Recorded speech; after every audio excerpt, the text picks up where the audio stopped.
జై శ్రీరామ్. శ్రీమాత్రే నమః. శ్రీ గురుభ్యో నమః.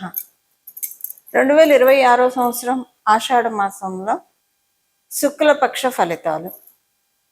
శుక్లపక్షం అంటే అమావాస్య తర్వాత మొదలుకొని పాడ్యమి నుంచి పౌర్ణమి వరకు ఉన్న ఈ పక్షం అంతా, ఈ 15 రోజులు కూడా శుక్లపక్షంగా వ్యవహరిస్తాము. ఆషాఢ మాసంలో శుక్లపక్షంలో ఎలాంటి ఫలితాలు ఉండబోతున్నాయి గోచార రీత్యా ద్వాదశ రాశుల వాళ్ళకి, ద్వాదశ లగ్నాల వాళ్ళకి? గోచారంలో గ్రహ గమనాలు మొదటగా మనం పరిశీలిద్దాం. వృషభ రాశిలో మంగళ సంచారం, మిథున రాశిలో వక్రించిన బుధుని సంచారం. వక్రించిన బుధదేవుడు 22వ తారీఖు వరకు వక్ర గమనంలో ఉండి 23వ తారీఖు నుంచి కూడా ఆయన సవ్యగతిలోకి వస్తారు. రవి 16వ తారీఖు వరకు మిథున రాశిలో సంచారం చేస్తూ 17వ తారీఖు నుంచి మిథున రాశి నుంచి కర్కాటక రాశిలోకి కర్కాటక రాశిలోకి ఆయన ప్రవేశిస్తారు. అక్కడే దక్షిణాయన పుణ్యకాలం కూడా ప్రారంభమవుతుంది. గురుదేవుడు దేవగురువైన బృహస్పతి కర్కాటక రాశిలో సంచారము. రెండు గ్రహాలు సింహరాశిలో సంచారం. శుక్ర భగవానుడు, కేతుదేవుడు, వీరిద్దరూ కూడా సింహరాశిలో వారి సంచారం. అలాగే రాహుదేవుడు కుంభరాశిలో ఆయన సంచారము. శనేశ్వరుడు మీనరాశిలో సంచారం. ఆఖరుదైన మీనరాశిలో ఆయన సంచారం ఉంది. ఇవి గోచారంలో ఉన్న గ్రహ గమనాలు. ఈ గ్రహ గమనాలను అనుసరించి ఈ సమయంలో ద్వాదశ రాశుల వాళ్ళకి, ద్వాదశ లగ్నాల వాళ్ళకి ఎలాంటి ఫలితాలు ఉంటాయి ఇది మనం చూద్దాము. ఈ పక్షం ఆఖరిలో శనీశ్వరుడు కూడా వక్రగతిలోకి వెళ్తున్నారు. ఇవి గోచార గ్రహ గమనాలు. ఈ గోచార గ్రహ గమనాలను అనుసరించి ఎలాంటి ఫలితాలు ఉంటాయి? ఈ ఫలితాలు అసలు తెలుసుకోవడానికి ముందుగా ఈ పక్షంలో గోచారంలో గ్రహాలు ఎలా స్థితిలో ఉన్నాయి? శుభత్వాన్ని సూచిస్తున్నారా, జాగ్రత్తని సూచిస్తున్నారా? ఇవి మనం ఇప్పుడు మాట్లాడుకుందాం. గోచారంలో బుధ భగవానుడు వక్రించి ఉన్నాడు. ఈ గోచారంలో లాస్ట్లో అంటే ఈ పక్షం ఆఖరిలో ఆయన వక్రగతిలోంచి బుధ భగవానుడు బయటకు వస్తాడు. ఈ పక్షం చివరిలో శనేశ్వరుడు వక్రగతిలోకి వెళ్తున్నాడు. ఇది ఈసారి ఉన్న ప్రత్యేక అంశము. బుధ భగవానుడు వక్రించి ఉండడం, ఆయన స్వక్షేత్ర గతుడై ఉన్నాడు. స్వక్షేత్ర గతుడై ఉండి వక్రగతిలో ఉండడము, అలాగే గురు భగవానుడు ఉచ్చ స్థానంలో ఉండడం, ఇదంతా కూడా స్పెషల్ గ్రహస్థితిగా మనం పరిగణించాలి. అయితే ఇప్పుడు దీన్ని దృష్టిలో పెట్టుకొని ద్వాదశ రాశుల వాళ్ళకి, ద్వాదశ లగ్నాల వాళ్ళకి ఎలాంటి ఫలితాలు ఉంటాయి ఈ విషయాన్ని మనం ఇప్పుడు చూద్దాం. మిథున రాశి అలాగే మిథున లగ్నాల్లో పుట్టిన వాళ్ళకి ఈ పక్షం మీకు స్టార్టింగ్ అంతా బాగా అనిపించదు. పక్షం మధ్యలో నుంచి హాయిగా అనిపిస్తుంది. ఈ పక్షం స్టార్టింగ్ అంతా కూడా ఆలోచనలు, విపరీతమైన ఆలోచనలు. ఈ ఆలోచనలతోటి తలకాయ నొప్పి వచ్చేస్తుంది. కొంచెం తలకాయ నొప్పి ఇలాంటివి కూడా ఉంటాయి. ఎనర్జీ డ్రైన్ అయిపోయినట్లు అనిపిస్తుంది, ఈ తలకాయ నొప్పిగా అనిపిస్తుంది, ఇలాంటివి ఉంటాయి మీకు. కానీ పక్షం మధ్యలో నుంచి కావచ్చు, పక్షం చివర్లు మధ్యలో నుంచి స్టార్ట్ అవుతుంది. ఈ టెన్షన్స్ నుంచి రిలీవ్ అవుతారు. చికాకు, అసహనం, కోపం ఇవన్నీ పక్షంలో స్టార్టింగ్లో ఉంటాయి. ఒక 1 వీక్ వరకు ఉంటాయి. ఆ తర్వాత ఒక 8 డేస్ తర్వాత నుంచి అంతా సర్దుమణిగిపోతుంది, నార్మల్గా ఉంటుంది అంతా కూడా. తర్వాత సెకండ్ పక్షం, ఈ పక్షంలో సెకండ్ హాఫ్ బాగుంటుంది, ప్రశాంతంగా ఉంటుంది. కానీ ఫస్ట్ హాఫ్ కొంచెం చికాకుగా అనిపిస్తుంది, తర్వాత నార్మల్గా సర్దుమణిగిపోతుంది. ఈ చికాకు కూడా మీ వరకే మీకు ఉంటుంది, ఎవరి మీద మీరు ప్రదర్శించరు కూడా. పైకి చూడడానికి చాలా ప్రశాంతంగా ఉంటారు. మీ ఇంట్లో వాళ్ళు కూడా ఏంటి ఇంత ప్రశాంతంగా ఉన్నారు, వీళ్ళు బాగా ఉన్నారు, ప్లెజెంట్గా అనిపిస్తున్నారు అని అనుకుంటారు. కానీ మీ మనసులోనే ఉంటుంది. పోనీ ఆలోచన, అలజడి, ఇదమిత్తంగా దీనికి అని కూడా మీకు అనిపించదు. ఎందుకు ఆలోచన పడుతున్నారు, ఎందుకు అది మీకు అర్థం కాదు.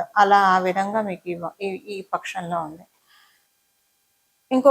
ఇంకొక విషయం ఏంటంటే, మీకు ధనస్థానం బలంగా ఉండడం వల్ల ఫైనాన్షియల్గా, ఆర్థికంగా బాగా ఉంటుంది. ఆర్థికంగా బాగా ఉందంటే ఉద్యోగస్తులకి, వ్యాపారస్తులకి ఇద్దరికి కూడా అనుకూలమైన పరిస్థితులు చూస్తారని. శనీశ్వరుడు కంటక శనితో ఇబ్బంది పడుతూ ఉన్నారు మీరు. శనీశ్వరుడు వక్రగతిలోకి వెళ్ళడము మీకు ఈ పక్షం చివర్లో కొంత మంచి జరుగుతుంది. కొన్ని ఆపర్చునిటీస్ జనరేట్ అవుతాయి. కొన్ని టెన్షన్స్ నుంచి బయటపడతారు, రిలీవ్ అవుతారు. అది కూడా మీకు చాలా ప్రశాంతతనిస్తుంది. ఎంత ప్రశాంతతనిస్తుందంటే అమ్మయ్య ఇప్పటికైనా పీడ విరగడైంది, ఈ గోల తప్పిపోయింది మనకి అని అనిపిస్తుంది. కొంతమంది తోటి కొన్ని భేదాభిప్రాయాలు వస్తాయి రిలేషన్స్లో. ఇది కొంచెం కంటిన్యూ అవుతుంది.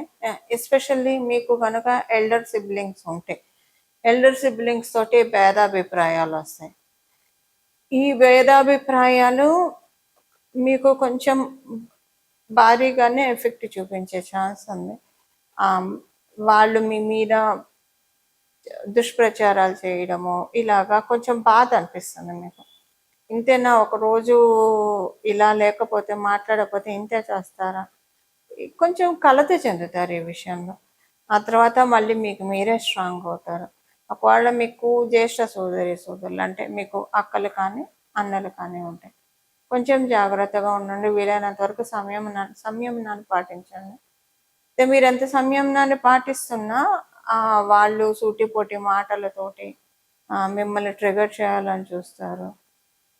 అసలు మీ మీద వాళ్ళకి ఎంత ఈర్ష్య ఉంది, ఇంత ఏడుస్తున్నారు అన్నట్టు మీకు అనిపిస్తుంది. ఎప్పుడు ఇంత లేదు కదా, ఎప్పుడు ఇలా లేరు, ఎందుకు ఇప్పుడు సడన్గా ఇలా మారిపోయారు అని అనిపిస్తుంది. సపోజ్ మీకు ఎల్డర్ సిబ్లింగ్స్ లేకపోతే కనుక మీ కొలీగ్స్ తోటి కావచ్చు, లేదా మీ ఫ్రెండ్స్ సర్కిల్ తోటి మీరు ఈ ప్రాబ్లం ఫేస్ చేస్తారు. ఎంత బెస్ట్ ఫ్రెండ్స్ అయినా అదే కాలము ప్రభావం వల్ల ఇలా జరుగుతుంది. ఇది సెట్ అవుతుందా లేదా అన్నది మీ జన్మ జాతకాన్ని అనుసరించి ఆధారపడి ఉంటుంది. కొన్నాళ్ళు ఇలానే కొనసాగుతుందా లేదా సెట్ అవుతుందా, అది మీ జన్మ జాతకాన్ని అనుసరించి ఆధారపడి ఉంటుంది. సంతానానికి సంబంధించి వాళ్ళ ఆరోగ్య విషయంలో కొంచెం జాగ్రత్త వహించాలి. ఏదైనా చిన్న ఆరోగ్య సమస్య వచ్చినా వెంటనే క్యూర్ చేసుకునే విధంగా ప్రయత్నం చేయండి. మామూలుగానే మిథున రాశి మిథున లగ్నంలో పుట్టిన వాళ్ళకి ఆరోగ్యపరంగా చాలా జాగ్రత్తగా ఉంటారు వాళ్ళు. అసలు ఎలాంటి ఛాన్స్ తీసుకోరు, రిస్క్ తీసుకోరు కాబట్టి పెద్దగా చెప్పక్కర్లేదు.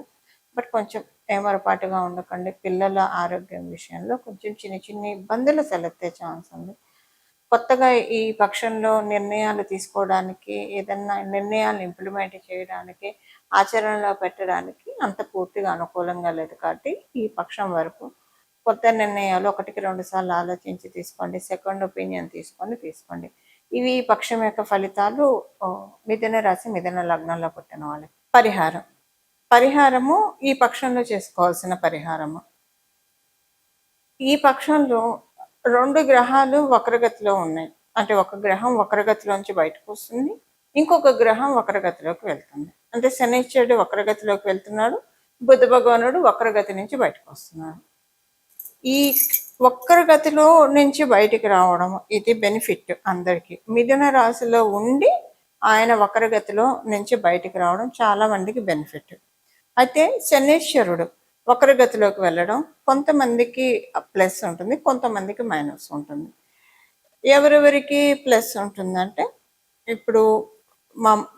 ఇప్పుడున్న మనం దీంట్లో చూస్తే కనుక అర్ధాష్టమ శని, ఏలినాటి శని, అలాగే అష్టమ శని ఎవరెవరికైతే జరుగుతుందో వారికి శనీశ్వరుడు వక్రగతి మంచి ఇంపాక్ట్ చూపిస్తుంది.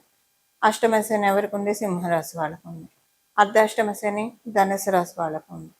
ఏలినాడు శని కుంభరాశికి, మీనరాశికి, మేషరాశికి వీళ్ళకు ఉంది. వీళ్ళందరికీ కూడా ఒక రిలీవింగ్ ఫ్యాక్టర్ శనీశ్వరుడు వక్రగతిలోకి వెళ్ళడం.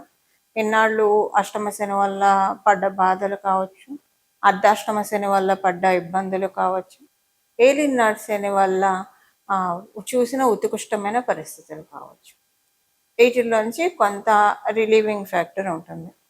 ఈ ఏలినాటి శని ప్రభావం కుంభరాశి వాళ్ళకి అంతగా ఉండదు. మకర కుంభరాశి వాళ్ళకి ఏలినాటి శని మేలే చేస్తుంది, చెరుపు చేయదు. అసలు వాస్తవంగా మాట్లాడుకోవాలంటే ఏలినాటి శనిలో అందరికీ ఏదో ఒక మంచి చేసి వెళ్తాడు. ప్రతి రాశి వాళ్ళకి ఏదో ఒక మంచి చేస్తాడు ఆయన, లాస్ట్లో చేస్తాడు మంచి. మధ్యలో అయినా చేస్తాడు, ఖచ్చితంగా ఒక మంచి చేస్తాడు. అయితే మకర కుంభరాశి వాళ్ళకి ఒక స్పెషల్ ప్రివిలేజ్, ఏలియన్ నడిసేని మంచి ఫలితాలను ఇస్తుంది. అందువల్ల కుంభరాశి వాళ్ళకి అంత పెద్ద ఇబ్బందులు అయితే ఏం లేదు ఏలియన్ నడిసేనిలో. అలాగని కొంచెం చిన్న చిన్న ఇష్యూస్ అయితే ఉన్నాయి అంతవరకే. ఇప్పుడు వీటిలోంచి అర్ధాష్టమ శని, అష్టమ శని, ఏలియన్ నడిసేనిలో ఉన్న వాళ్ళకి కొంత ఊరట ఉంటుంది. ఆయన వక్రగతిలో వెళ్ళడం వల్ల, శనైశ్వరుడు వక్రగతిలోకి వెళ్ళడం వల్ల ఊరట ఉంటుంది. అలాగే బుధ భగవానుడు వక్రగతిలో నుంచి బయటికి రావడం, ఇది కూడా ఒక ఊరట. ఆయన స్వక్షేత్రంలో వక్రించడం అనేది అన్ని రాసుల వాళ్ళకి అంటే పూర్తిగా మంచిది కాదు అది. అదే శత్రుస్థానంలోనూ నీచ స్థానంలో ఉన్నప్పుడు వక్రిస్తే అది శుభ ఫలితాన్ని ఇస్తుంది.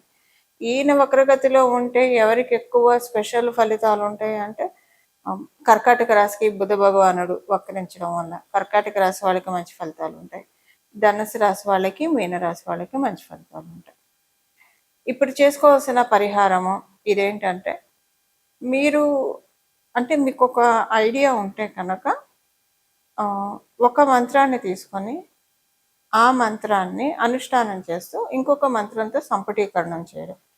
ఈ ప్రాసెస్ అందరికీ ఐడియా ఉండదు, కొంత కష్టసాధ్యం అవుతుంది. సో దాని బదులు సులువుగా ఉండేది ఒక నామం చెప్తాను, ఈ నామాన్ని జపించండి.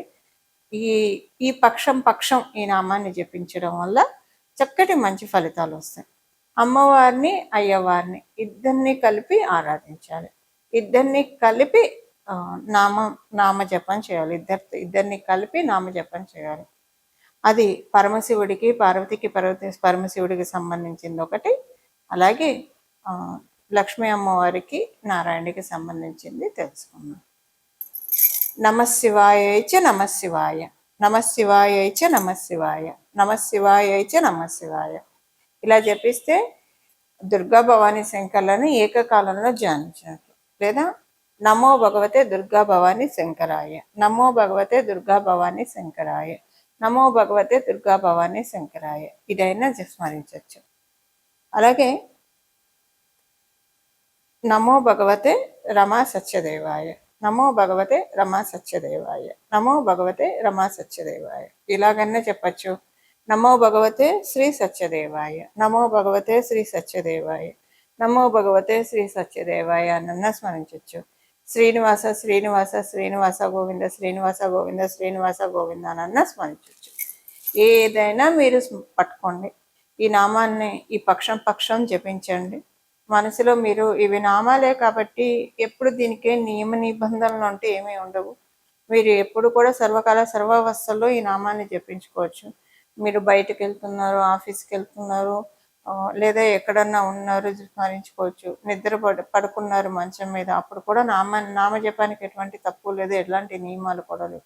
భోజనం చేస్తున్నారు, భోజనం చేస్తూ స్మరించుకోవచ్చు. అసలు భోజనం కాలంలో భగవన్ నామస్మరణ చేస్తూనే భోజనం చేయాలి. సో వంట చేస్తున్నా, ఏ పని చేస్తున్నా సరే భగవన్ నామస్మరణ చేసుకుంటూ చేస్తే కనుక ఈ పక్షం అంతా కూడా దైవబలం చక్కగా ఉన్న పక్షము.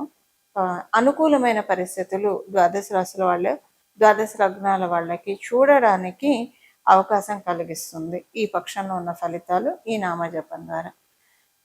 ఇలా మనం అందరం కూడా భగవంతుడి కృపకి